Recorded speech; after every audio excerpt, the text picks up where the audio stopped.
Reporter Alan Shaw. We are coming to you from the world-famous Parkway Diner in Stamford, Connecticut, as usual, on this Monday, October 28th, the year of our Lord 2024. And I need to remind you, it is just a little bit over a week. It'll be the nation's day of reckoning. Who's going to win? But if you're a Republican, or if you like Donald Trump, or if you're not sure, definitely vote for Donald Trump if you want the nation's future to be secure. Just saying. And for our friends in Connecticut, don't forget to vote no on the constitutional amendment. Oh, yes. The Democrats are attempting to enshrine ballot fraud in Connecticut. Right. So let's just, before we get into it, let's get into it. People like to think in terms of guardrails. Okay. Right? So there should be guardrails that might be narrow, might be broad. And I think one of the arguments that liberals would want to give you is that by providing for no excuse absentee balloting, you'll get more people to vote. Okay. You will. Well, you'll get more votes cast, many of them by Wanda up in Bridgeport. That's right. Not all of them by registered voters. Yes. As we've seen in Lancaster, Pennsylvania, where they found, I believe it's 40% of the new registrations to be fraudulent. As we've seen in Bridgeport, where, oh, that's right, it was Wanda again, that's who right. still has not been put on trial for her ballot stuffing in. Does she need one? I mean, she puts hundreds, maybe thousands of ballots in for Joe Ganim in a box in the dark of night, and then there was recently a story where an affidavit was signed by a resident alien who's been here 20 years on a green card and says Wanda filled out an absentee ballot for her and registered her to vote and said, don't worry about that whole citizenship thing. Yeah. So Wanda really has a great disregard for federal law and other laws in general. Could you opine on the delivery thing as you did on Sunday? Oh, delivery thing? Don't know as much as I could. Guys, the company. Oh. Yeah. I mean, that's not really related to the ballot issue, but there's been an interest, well, but it could be. So if you notice, a lot of places are beginning to kind of give in to, I won't say it lawlessness, but they're giving in to certain behaviors in society. And tent cities are probably the biggest example of that. People started camping out on the streets, so what did a lot of cities and towns do? Just call it a tent city. We don't care about the people that live there. So now I'm noticing that in Stamford, at least, downtown, there's a lot of Uber Eats and DoorDash guys who ride their, in theory, 49cc scooters, so they don't require a license plate, and their e-bikes, probably with those horrendous aftermarket Chinese batteries and chargers that will eventually light fire and kill people like they have in New York. Yeah. But they all hang out in front of the areas where there are restaurants.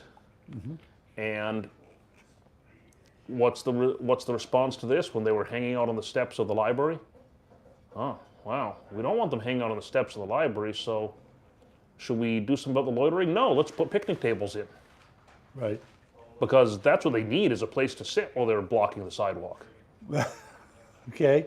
It's like the issue with the day laborers. Well, we know that a lot of the day laborers are not supposed to be here, and we know that most of the people hiring them are violating the labor laws. So how do we address this? You're right. We should put a roof over their heads and maybe garbage cans and porta potties, and we should make it more attractive to break the labor law. You know, what I find amazing is that the chief supporters of the party that wants to do this are the labor unions. I'm not sure why they are so entrenched with a party that does everything they can to bring day laborers, which would seem to me to be what the unions would call a scab. Right. Yeah. But there's also another very interesting factor coming up, because the companies that use these deliveries are insisting that they're not employees. They're independent contractors, that they work for themselves.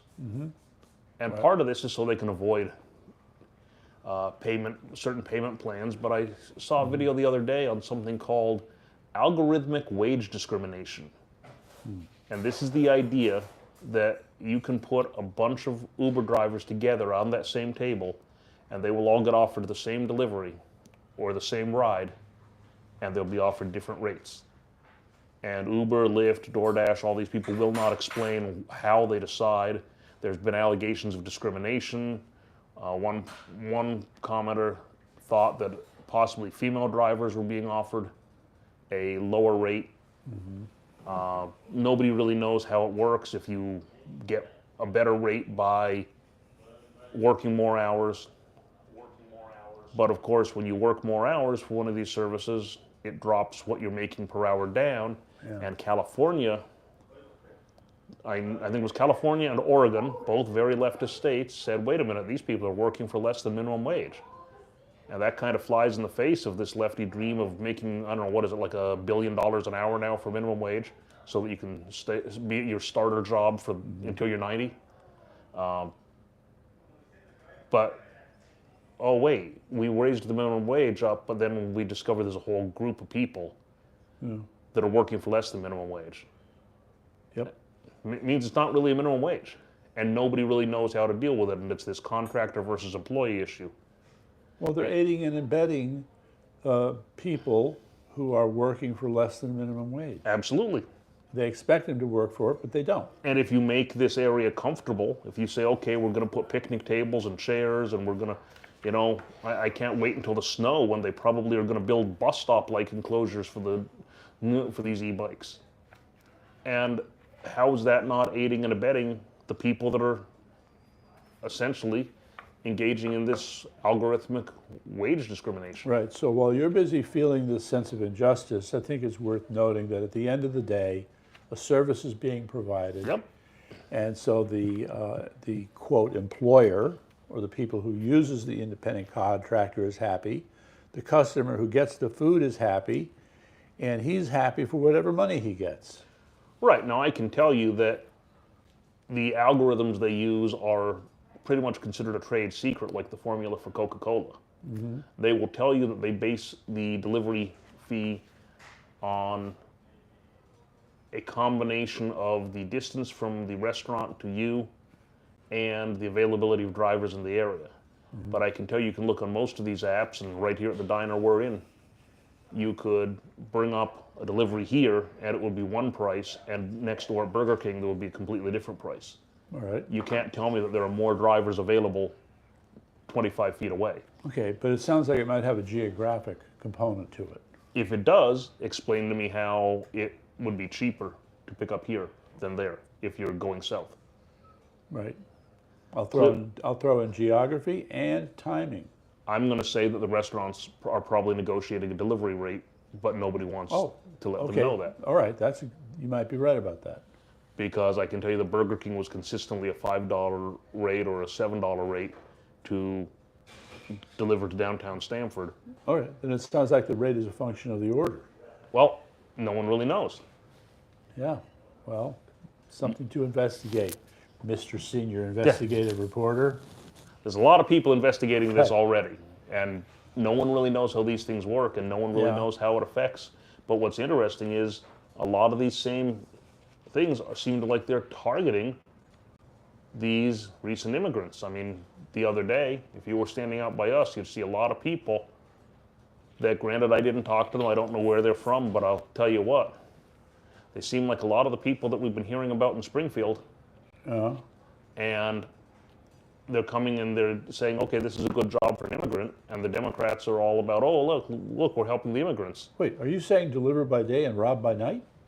No, but what I'm saying is the Democrats bring the illegals in, and then their support network eventually falls apart. They go get these jobs, and they're being exploited. How is this not importing slave labor? Right. Well, maybe not exactly slave labor, but it's manipulating people to suppress or depress wages. But if the Democrats say that minimum wage has to be here, but we're going to pay the people we flew in on jets, we took from their homeland and flew in on our modern slave ships to airports all over Minnesota and Ohio, and then we're going to pay them down here. Minimum wage? What we're going to pay the people we imported. Right. So Seems to me we got rid of that in the 1860s.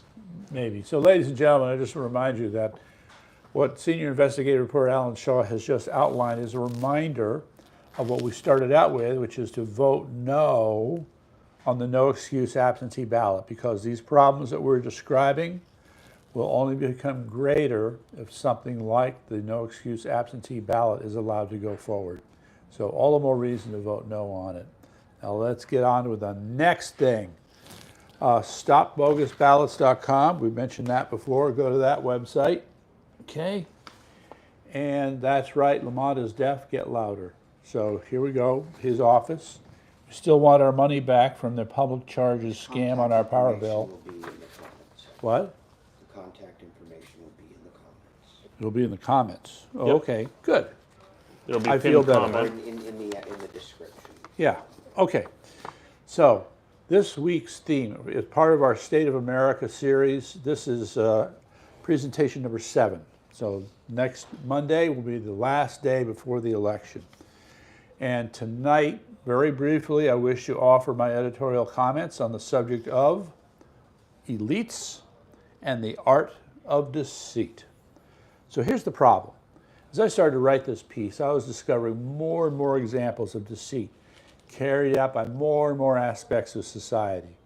So you've got government deceit, media deceit, corporate deceit. That's just the beginning, okay? How about the deceit that goes on at universities?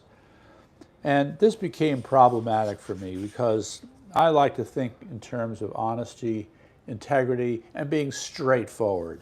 But no, not here. Now, I want to bring up a gentleman that you and I would have admired in the past, and well, we should still admire him, but I think over time we're taking a closer look at some of their flaws. Of course, I am referring to Honest Abe, Abraham Lincoln. So if you remember, there was a statement he made. You can fool some of the people all of the time.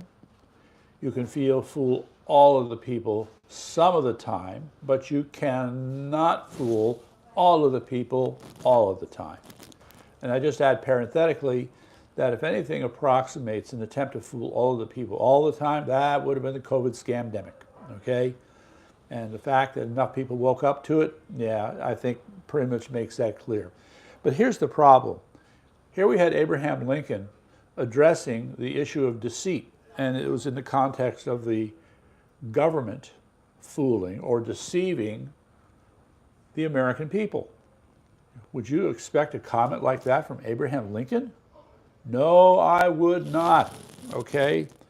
However, if you Google on, did Abraham Lincoln lie, there were some occasions where he might have said and done things that were a little bit questionable. And to be honest, on the behalf of Honest Abe, there was, I don't want to put this, when you read more closely what Abraham Lincoln had to say about slavery, it was a subject on which he definitely blew hot and cold. So it almost became a case of which audience he was talking to. So there's another, so just to move on to the next part of this, there are too many examples of deceit, too many. Biologists show that apes will intentionally lie. Birds engage in deceit, and that the very nature of hunting requires deceit. Okay, so this suggests that the very means of survival requires deceit. The world's that bad. However, if you think of civil society, you think they put a value on honesty. You take an oath before a court or before Congress, where you're expected to be truthful. Moral codes emphasize the need for honesty. One of the cornerstones of civil society is trust. Trust depends on honesty, yet deceit manipulates honesty. So the other things I wanted to bring up here, for example, so it's an awful thing to say, but deceit is woven deeply into our society. Take the science of psychology.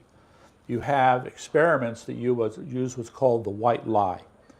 So it's because if the subject knows what the nature of the experiment is, it will prejudice the results. So what you have to do is tell the subject that the experiment is about X when it's really about Y. And, you know, the highlight here is that COVID brought to light how medical experimentation involved deceit in the past. The things that Dr. Fauci did, many other cases we've talked about from time to time, the syphilis experiments at Tuskegee Institute, radiation tests on soldiers, biological weapons on citizens, you know, a lot. And then all the lies that were told about the mRNA vaccines, lies about ivermectin and hydroxychloroquine.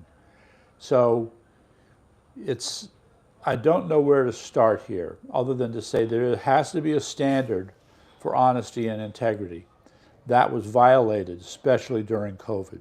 And I would hope that there's enough of a reaction, that's you, the audience, and me, who will react strongly to this. Also, I just want to remind you that when Woodrow Wilson had a stroke, his wife concealed that stroke from the public, and she was doing all his paperwork and making his decisions. Well, she wasn't elected to do it, but there she was. So you're saying she was co-president before Hillary declared herself co-president? Oh, absolutely, absolutely. All right, so I'm just going to read one last passage here that summarizes the problem, and this is the reality in which we exist, like it or not. I would hope that there is something to be learned, something to be done, some plan that we can put together where we can address this and at least in some fashion fix it. The various elites in question built a huge web of lies around their activities. They compromised federal agencies, used non-governmental agencies as cover, make creative use of various corporations, real or fake. All the while they run their profitable operations, whether they're legitimate commercial activities or human trafficking, drugs, weapons, nuclear technology, etc. Okay? That, unfortunately, is the world in which we live. And the only answer is for you and me to wake up, which is starting to happen, and put enough pressure on these places where these problems exist and fix it. Fix it, by God. Fix it. Okay, so I made my point. All right, now with that as an entree, project number one for tonight, of course, is election fraud. And when you go to the links, you'll see there's a long list of things to consider. I'm just going to get through these real quick, okay? Real quick. Where did you go? All right, here we go. All right. The first thing we put up was a 24-minute video of Democrats whining and complaining about how the elections were stolen over the last 20 years. It starts, of course, with good old Hillary, and it goes on from there. Next, there's a quick story from Colorado where supposedly the election officials in that state, which wrongly prosecuted Tina Peters for telling the truth about the fraud in 2020, are supposedly looking at possibly fraudulent ballots that have been submitted already in the early voting. We'll see. Okay, and then let's see, what's the next one? I don't have that here. Okay, all right, this is where we move on to the next important part here. So wake up, Eric, wake up. When our cameraman falls asleep, we've got problems. Anyway, so. Means we should have some more entertainment. Oh yeah? But. Oh, this is entertaining. But very quickly, on the subject of yes, election, as they like to call it, election denying. Yes. My YouTube feed today directed me to a new channel, the name of which I cannot remember off the top of my head. Yeah. Guy talks about pop culture and some political and some religious topics, pretty much all over the place. Yeah. But seems pretty well balanced. Until you get into politics, and then all of a sudden, this guy is, I think he's Canadian, but he is about as far left as they come. Yeah. So the interesting thing was, in one of the videos where he was talking about, I don't remember what the topic was. Oh, he was talking about democracy, and I think it was 5 things or 7 things that are dangerous to democracy. And when he got to one of them, he was talking basically about how you have to accept the results of an election, even if you don't like it. Mm-hmm. And he played a clip of Hillary Clinton saying that Donald Trump was the president and he was elected, and we have to respect that and help him however we can.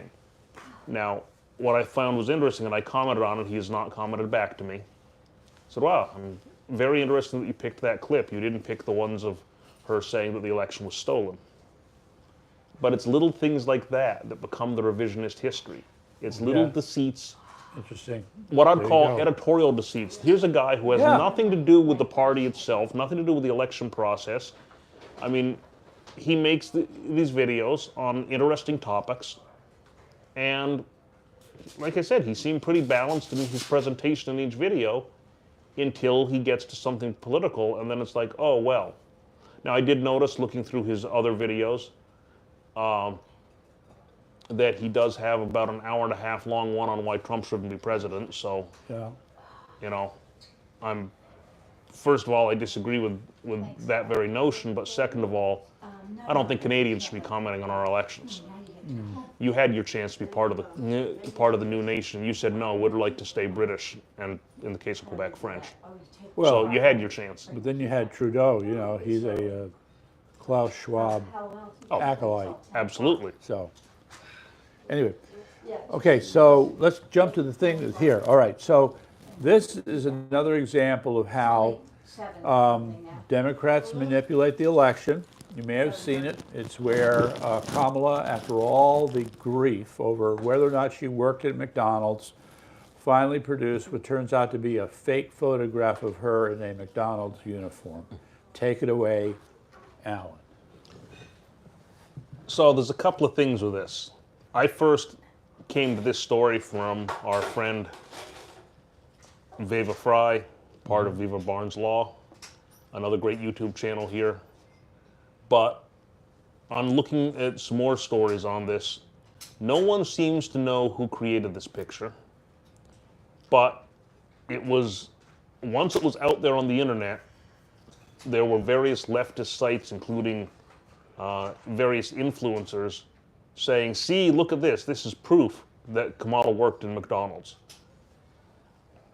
So in researching this story, and of course, it came up not only is it a fake picture, there's a lot of alarming things about the fake. Number one is we're being told that if somehow Kamala were to win, this Indian woman will be the first black president. But the picture they picked was of a white woman from Canada. Why? Because the skin tones matched.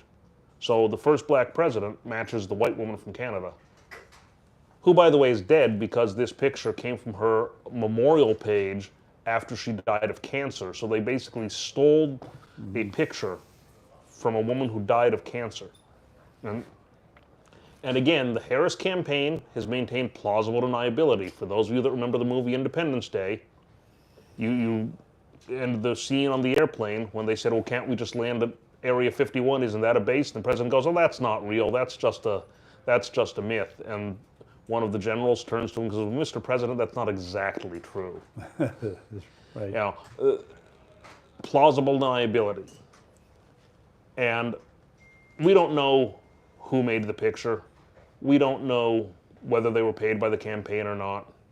But it got out there, and it was pushed by several supporters of the Harris cult, and then it was debunked by people on the right. Now, even Snopes, who can usually be counted on to say whatever the DNC tells them to say, had to come out and say this was a fake picture. Yeah, what did Viva Fry say? Well, he brought up that it was basically the same thing I did, that it was despicable to take a picture from an obituary. But I think the most interesting one I saw was an article from a CBS affiliate, somewhere on the West Coast, because it was a K in front of the station.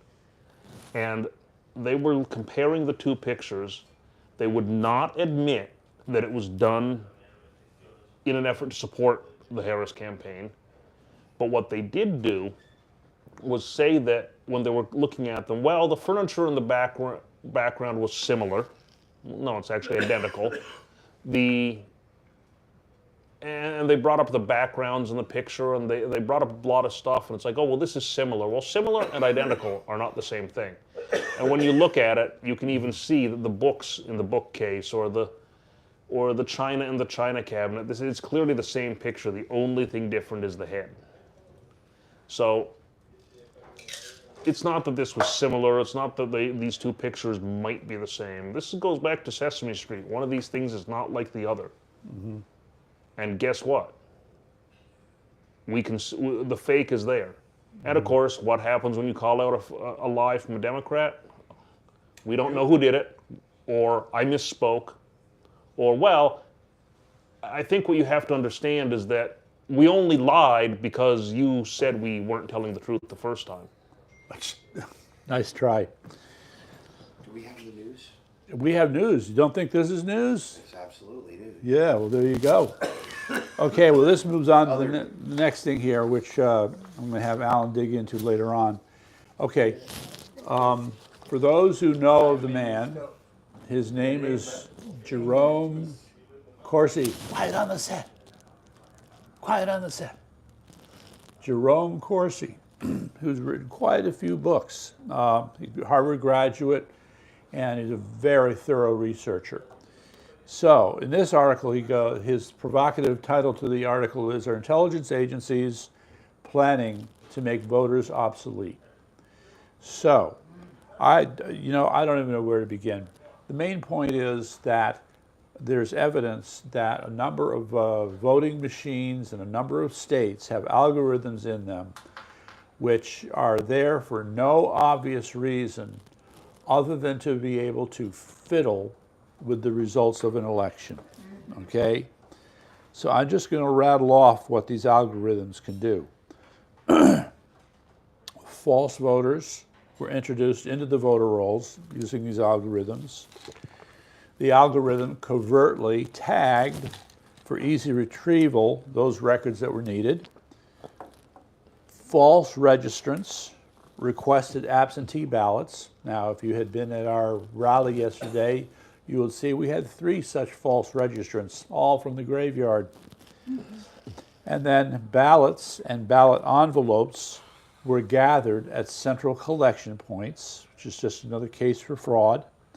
Fraudulently generated ballots were cast fraudulently in fraudulently obtained ballot envelopes. So I want to add parenthetically, somebody did some research, and that's you the audience, could find a printer, and you could request to buy your own batch of ballots, okay?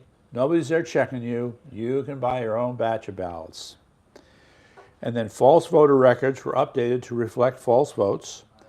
And finally, after certification, false voter records were manipulated to disguise their purpose in history. Now, that is one set of allegations. There's another set that he doesn't get into. I just need to describe it to you quickly. So these are only allegations. Yes, they're only allegations. So look forward to more allegations like the following. The idea was that you could generate, in other words, you could create false registrations. Okay, you could say the following people exist at the following address. You do it all on the computer, no certification, no verification, no validation whatsoever, okay? And then these false identities, you can have them vote, and then after the election, erase them, delete them, they're gone. The votes are counted, and then suddenly these false voters disappear. Ain't that a system? If there was ever an argument for paper ballots, I think that's it. So anyway, the gentleman's name is Andrew Paquette, who's been doing this research. The website is gods5stones.com. The links are up there. I mean, wow. If there was ever a reason to believe that this election will still be stolen, this is it. So I just wanted to let you know. All right, so we know about what happened in Colorado. The Harris campaign is ready to deploy thousands, you heard it here first, thousands of lawyers around the country in order to interfere with the Republicans going after election fraud. That's the way I see it. Right, Alan? I'd definitely say that. Yeah. Look at the case in Virginia right now. Yep. Virginia tries to clear from their ballots people that self-identified as illegal aliens. They said, oh, wait, we can't vote. We're not here legally. We're not citizens. And Virginia said, okay, we'll take you off the rolls. And the Department of Justice, under Merrick Garland, who I think every time we hear something from him, we should be thankful that he did not make it Yeah. onto the Supreme Court. Right. True that. Merrick Garland sued the state of Virginia, saying that you can't do that, and a federal judge ruled that they have to return the ineligible voters to the voter rolls in time for them to vote in the presidential election. All right. So now, Now, the governor has directed the state to file an emergency appeal with the Supreme Court, so we're waiting to see whether they will take this up and whether they will act in a timely manner. And I would say that even though these things are usually case specific, this will set, if not a full precedent, it will set a guide yeah. for how voter fraud will be dealt with in the future, regardless of who we're told wins the presidency. Right. Going back to those guardrails, yes. And so, by the way, the DNC has already spent $22 million on these lawyers, and they're just getting started. Now, while all this crap is going on with the Democrat Party and these lawyers, the little bit of kind of good news is that so far the Republicans have been involved in 130 lawsuits in 26 states. Ladies and gentlemen, I can assure you that in 2020 and 2022, the amount of legal activity by the RNC against the Democrats was nowhere near that level. Nowhere.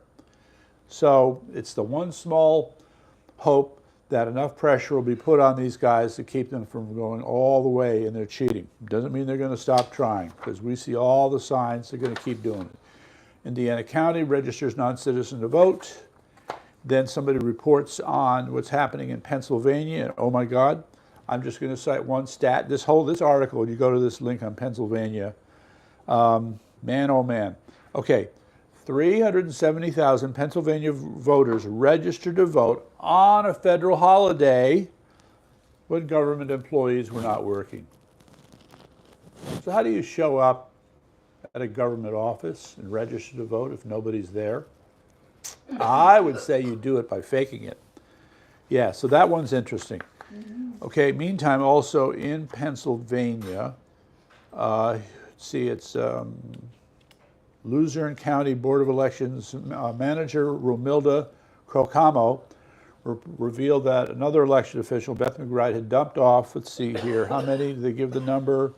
It was thousands of ballots on the last day of registration. However, the ballots had been filled out in June. So what was she doing holding on to 2,500 ballots until then? This is the kind of stuff that makes people actually want to do an investigation. And another thing, ladies and gentlemen, I don't even know where to begin again. We see this happen time and time and time again. What the hell? Right here. Michigan voter rolls claim 8.4 million voters when there are only 8 million eligible residents. Okay?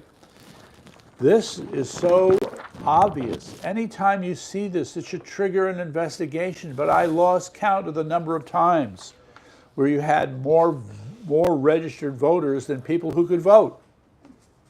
It's outrageous. Okay. Meantime, all right, we picked up on the theme with Merrick Garland in the state of Virginia, but this is happening in other states as well, so there's an article on that as well. All right, so that's it for now as far as election fraud is concerned. What is the one favorite word that the Democrats like to use against Republicans? You're a fascist. You're a Nazi. You're Hitler. You're Mussolini. Sorry, Stalin was a communist, not a fascist. We just want to clear that one up. Racist too. Oh, God. Okay, so I found a really good article. It's titled, "What Do Real Fascists Believe?" And there's a YouTube video. I believe the guy's Irish by his accent, it appears. This is serious stuff. I'm telling you right now, this is 50 minutes of deep, intellectual, philosophical discussion and make quite clear that the people that are being called fascists are not exactly dumb as a rock thugs. No. They are smart. They have ideas. They debate with each other. So fascism, ladies and gentlemen, is a philosophy. It's a complex philosophy. It's a fractured philosophy, but a philosophy nonetheless. So You're going to have to take your time with this. It gets complicated. They get into the philosophical issues. It's advanced, okay? But it's there. So this is really good. Meantime, I was surprised to read, get ready for this. I wonder how many people know this. It has been learned that off of the shores of Pakistan is a huge amount of oil and natural gas. So huge, in fact, it is estimated that Pakistan has the 4th largest reserves in the world waiting to be tapped. There's just one problem. Nobody wants to do it. Okay? Pakistan is considered an unstable country, and no oil company in their right mind would want to set up shop because it could be like Venezuela all over again, only worse. So, who's left? Gee, let me think. Who's left to go out there and drill around? Well, that would be, yes, Red China. So they know how to do oil exploration, but they ain't ExxonMobil, just saying. However, it's a case of stay tuned because this would be a game changer if this develops. You need to know about it. And speaking of game changers, now, okay, the drama is over. We'd waited and waited and waited. We were wondering, what is Israel going to do? When are they going to attack Iran? And they finally did it. And quite frankly, I thought it was a pretty smart attack they did. If you read it, what they did was they essentially, at least for the time being, disabled their missile industry in Iran. And the key was to focus on, I was at 1 or 2 or 3 plants where what they do is they actually mix up the rocket fuel. So Israel's Air Force struck these facilities that produce the fuel, and now they can't do it anymore, at least for the time being. So that was interesting, and now we want to see what Iran's going to do in response, right? So there's that, and what was the other thing here? Oh, yeah. So if you've been following this, these were judicial rulings from state judges, federal judges, circuit judges, things we've heard from the Supreme Court are all over the lot, all over the lot. But the latest is the Fifth Circuit, I think they're in Louisiana, ruled that Mississippi's calling for the allowing of counting of votes 5 days after the closing of the polls was unconstitutional, okay?